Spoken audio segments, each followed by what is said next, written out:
So, are these deadly weapons then? Wait a second. Did you catch that? He's a boxer. That means his fists aren't just fists in the eyes of the law. They can legally be considered deadly weapons. Think about that.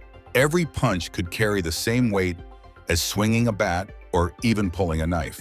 That instantly raises the stakes. Mr. Rodriguez, there is information to locate the other person. Okay.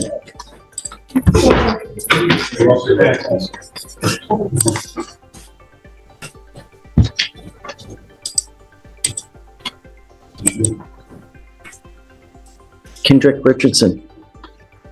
Good morning, sir. Mr. Richardson, you're charged with 2 counts of assault. You're facing up to a year in jail and or a $4,000 fine on each of your cases.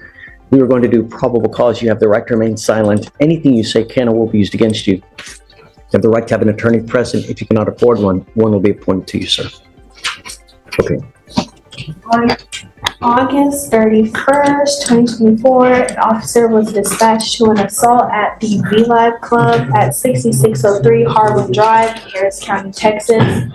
The officer observed the complainants and the defendant that had moved to across the street in an open parking lot at 6440 Southwest Freeway in Harris County, Texas. The complainants were yelling for help and several males surrounded the defendant. One of the complainants stated that she and her friends were in the club. She observed the defendant, a stranger, touching and pulling on her friend, another complainant. The first complainant observed her friend scoot away from the defendant. The defendant continued to approach the second complainant and continued to touch her body. The second complainant once again moved away. The first complainant. And boom, this is where everything spirals. What started as unwanted touching escalates into a full-on assault. Notice how quickly the situation flips. This is the kind of chain reaction judges hate, because it shows lack of self-control in public spaces. And in a club, with witnesses everywhere, that's a legal nightmare. Grabbed the second complainant and physically moved her away from the defendant to show him his presence or company was not wanted.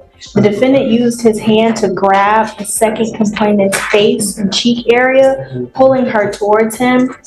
The second complainant threw a punch at the defendant. The defendant threw her to the ground and punched her several times with a closed fist. The first complainant began to fight the defendant to protect the second complainant. The defendant struck the first complainant several times all over with a closed fist, causing pain.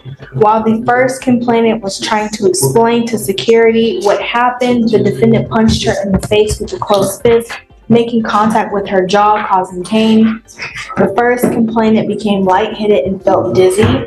The second complainant stated that she was in the club with her friends.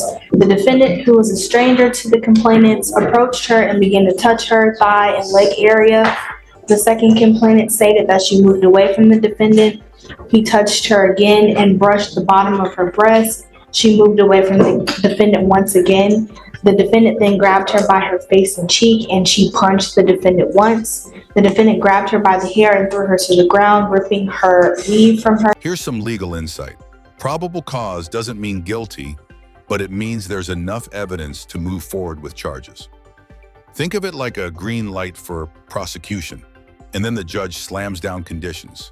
No drinking, no clubs, no weapons. Basically live like a monk or go back to jail. Hair, causing pain.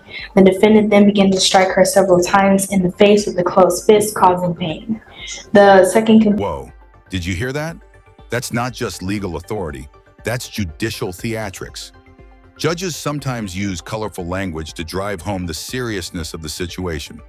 And trust me, when a judge threatens to make your bond so high you combust, that's their way of saying, mess up once and you're done. Complainant stated that she fought the defendant back while she was on the ground.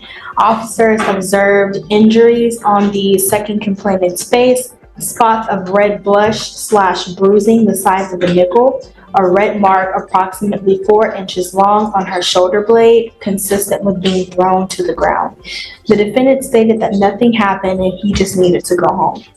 Mr. Richardson, I'm going to find that there's probable cause to go forward on each of your cases. I'm ordering you as a condition of your bond not to consume alcohol, illegal drugs, or unprescribed controlled medication. I'm also ordering you as a condition of your bond not to go to any nightclubs, bars, or any place where more than 50. This is the kicker. If the state pushes the deadly weapon angle because of his boxing background, he's not looking at a slap on the wrist. We're talking felony territory, 2 to 20 years in prison. That's a massive leap from a misdemeanor assault. This is why details like his profession suddenly matter so much. Percent alcohol sales are done. Do you understand? Sir? If I find that you violate these conditions, I'm going to put you in jail. And I'm going to tell you now, I'm going to make your bond so high that you're just going to spontaneously combust. I will do everything in my power to protect every single person of Harris County. Do you understand? Sir? No contact with either of these people, no weapons as well. Do you understand? Sir?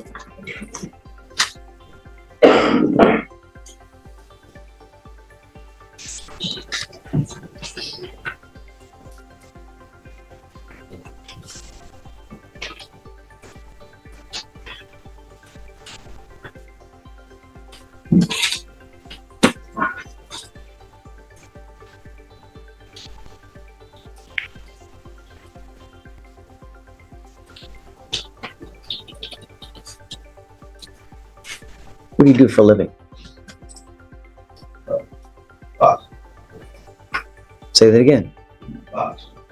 You're a boxer. Yes. Holy moly. So are these deadly weapons then? Because if they allege it deadly weapons, guess who gets a serious second-degree felony? You're looking at 2 to 20 of the penitentiary on that one, on each of those. You better be careful, Mr. Richardson. Do you understand? Yes, sir. What kind of income you make with being a boxer? Well, I've just started. You just started. So how do you make money? Where do you work?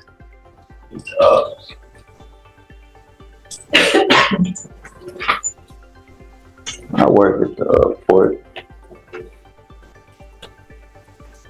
Houston. What kind of income you make working at the Port of Houston?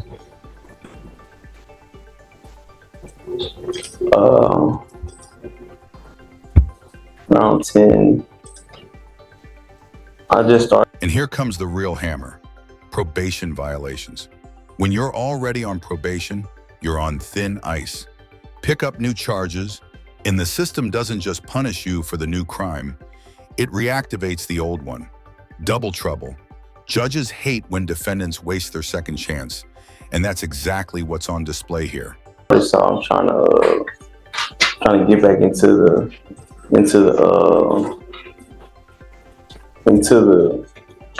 the flow of work. Why'd you stop? My Twit card, I had lost my Twit card.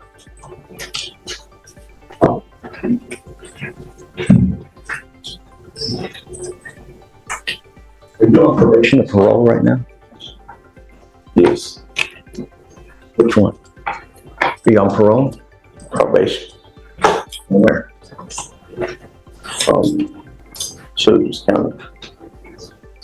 Can you run his NCIC, please? What's the question, Your Honor?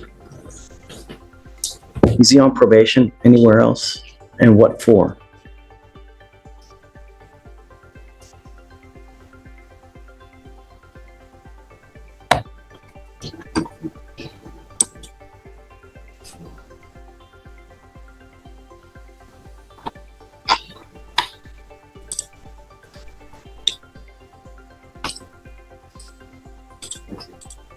Your Honor, he's on parole. He's completed his confinement to the robbery.